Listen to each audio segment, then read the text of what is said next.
علی ظفر صاحب ذرا یہ ہمیں سمجھائیے کہ ایک طرف یہ میرے سامنے تحریک تحفظ آئین پاکستان جو ہے اس کا اعلامیہ پڑا ہوا ہے، یہ ایک طرف کہہ رہے ہیں جی کہ ہم ڈائلاگ اور گفتگو جو ہے اس کا دروازہ بند نہیں کرتے، ہم ڈائلاگ کے لیے تیار ہیں۔ اچکزئی صاحب بھی کہہ رہے ہیں ڈائلاگ کرنا ہے، نواز شریف صاحب کا نام بھی لیا انہوں نے، مولانا فضل الرحمان صاحب کا بھی نام لیا۔ دوسری طرف علیمہ خان صاحبہ جو ہیں انہوں نے کہا ہے جی کہ جو مذاکرات کی بات کرتا ہے وہ عمران خان کے ساتھ نہیں ہے۔ تو اب ہم اس کا کیا مطلب سمجھیں؟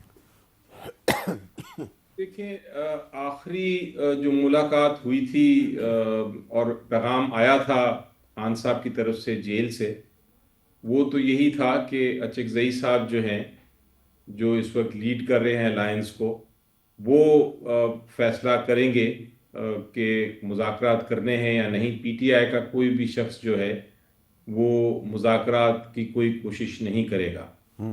یہ پیغام آیا تھا اور اس پیغام کے مطابق ہی جو اچکزئی صاحب کی سٹیٹمنٹ ہے، وہ اگر اس کو آپ دیکھیں، یا جو الائنس نے جو جوائنٹ ایک اپنا سٹیٹمنٹ دی ہے، ایشو کی ہے، اگر اس کو دیکھیں تو وہ اس لاسٹ ہدایت کے مطابق تھی۔ اب وہ ہدایت میں جو دی گئی تھی خان صاحب کی طرف سے، اس میں ان کی بہن ہی تھیں جنہوں نے یہ آ کے بتایا تھا کہ یہ اب موقف ہے اور پارٹی اس لائن کو فالو کرے۔ جہاں تک تعلق ہے خان صاحب کا، جو میری آخری ملاقات ہوئی تھی ان سے 1.5-2 مہینے پہلے، اس وقت تو یہی موقف تھا پی ٹی آئی کی طرف سے کہ مذاکرات نہیں کرنے اور احتجاج کرنا ہے، سیاسی جنگ لڑنی ہے اور آئینی جنگ لڑنی ہے اور قانون میں عدالتوں میں جنگ لڑنی ہے۔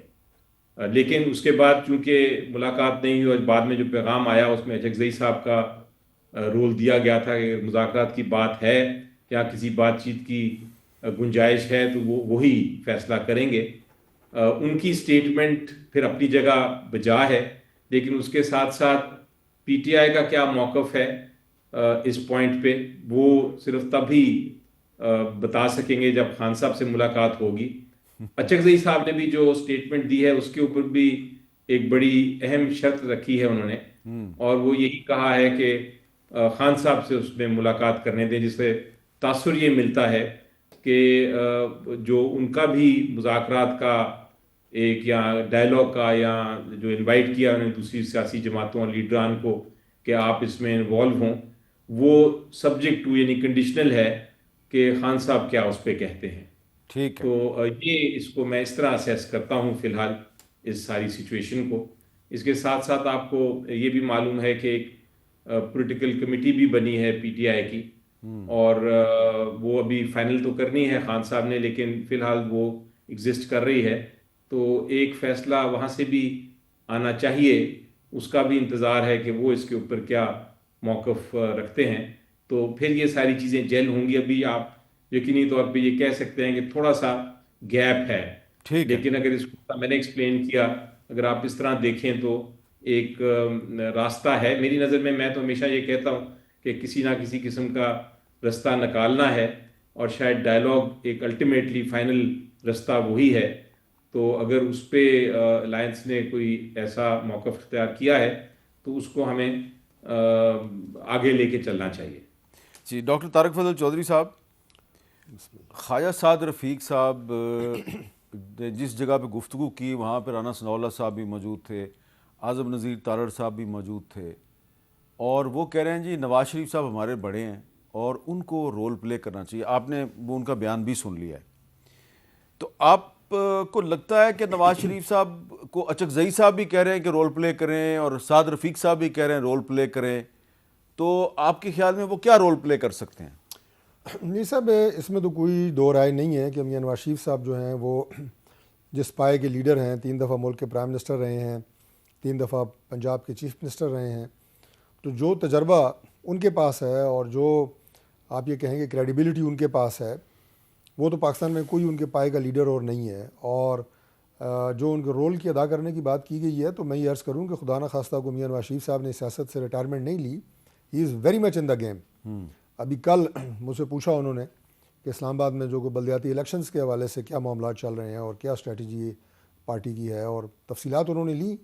یعنی وہ اس وقت پارٹی کے معاملات، ہمارے سیاسی معاملات، ہمارے فیڈرل گورنمنٹ کی جو ایشوز ہوتے ہیں، پرائم منسٹر ان کی کنسلٹیشن، میڈم چیف منسٹر جو ہیں پنجاب کی، ان کی کنسلٹیشن اور رہنمائی وہ تو ان سے لیتے رہتے ہیں اور وہ رہنمائی کرتے رہتے ہیں.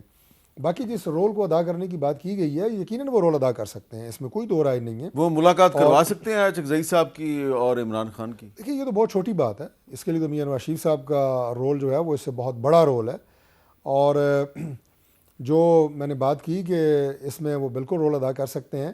دیکھیں ڈائلاگ کی جو بات ہے، اس میں تو پرائم منسٹر کے ساتھ میں اس اجلاس میں ان کے ساتھ موجود تھا جس وقت انہوں نے لیڈر آف دا ہاؤس کی کرسی پہ جا کے، عمران خان نے تو بطور prime minister leader of the house سے کبھی ہاتھ ملانا بھی پسند نہیں کیا، اتنے ان کی جو ہے وہ ظاہر ہے تکبر کا جو عالم تھا وہ سب کو پتہ ہے.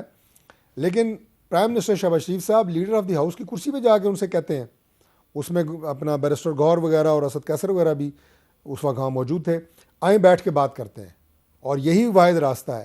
لیکن بدقسمتی سے جو تحریک انصاف ہے، اس میں مجھے جو نظر آتا ہے کہ 2-3 گروپس ہیں. کچھ جو ہیں وہ تضادات کا شکار ہیں، کبھی ڈائلاگ کرتے ہیں کبھی نہیں کرتے، کبھی حامی بھرتے ہیں کبھی نہیں بھرتے. دوسرے جو ہیں وہ کنفیوژن کا شکار ہیں کہ جناب مذاکرات کریں تو کس سے کریں، کیا کریں.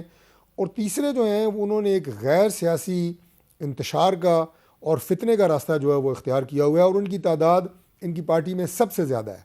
اور وہ سوشل میڈیا پہ بھی بیٹھے ہیں اور وہ فیلڈ میں بھی بیٹھے ہیں، جو کہ اس ملک کے معاملات اور سیاست اور تمام چیزوں کا حل جو ہے وہ تشدد میں، فتنے اور فساد میں تلاش کر رہے ہیں، جس کا مظاہرہ عملی طور پہ وہ اس سے پہلے کئی دفعہ مارچز کی شکل میں مسلح جتھے لے کے جو اسلام آباد پہ حملہ آور ہوتے رہے ہیں وہ کرتے رہے ہیں. یہ کوئی حل نہیں ہے، اس لیے کہ اسلام آباد پہ یلغار اور اسلام آباد پہ جو ہے وہ حملہ آور ہونا، یہ آپ ریاست سے ٹکرا رہے ہوتے ہیں. لیکن 8 فروری کو وہ اسلام آباد پہ یلغار نہیں کر رہے، وہ پورے ملک میں شٹر ڈاؤن اور پہیہ جام ہڑتال کی بات کر رہے ہیں.